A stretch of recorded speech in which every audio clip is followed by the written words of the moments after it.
সমস্যার সমাধান করে যত দ্রুত সম্ভব আবারও বাংলাদেশ সিঙ্গাপুর ম্যাচের অনলাইন টিকিট বিক্রি শুরু করতে চায় বাফুফে।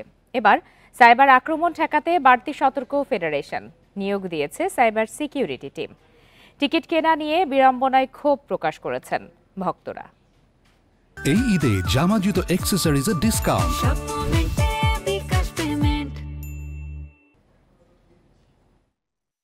প্রথমবার অনলাইনে টিকিট বিক্রি করতে গিয়ে তিক্ত অভিজ্ঞতা বাফুফের। রোববার রাত ৮টার পর ছাড়া বাংলাদেশ সিঙ্গাপুর ম্যাচের টিকিট সফটওয়্যার জটিলতা ও সাইবার আক্রমণের শিকার হয়। বন্ধ হওয়ার আগে বিক্রি হয়েছে ৩,০০০ টিকিট। বিড়ম্বনার জন্য ভক্তদের অসন্তোষ।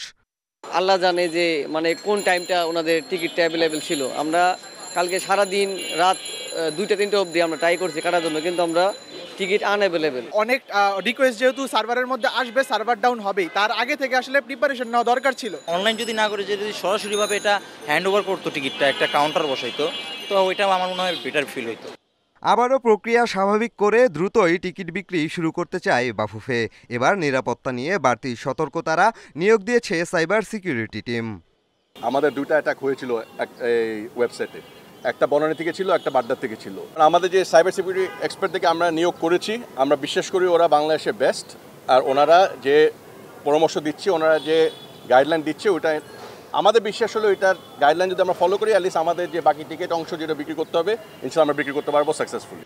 যারা এর মধ্যে টিকিট কিনেছেন তারা যেন অসুবিধায় না পড়েন সেটা দেখবে বাফুফে। এমন পরিস্থিতির পর ৪ জুন বাংলাদেশ ভুটান ম্যাচের অনলাইন টিকিট বিক্রির দিনও পিছিয়েছে।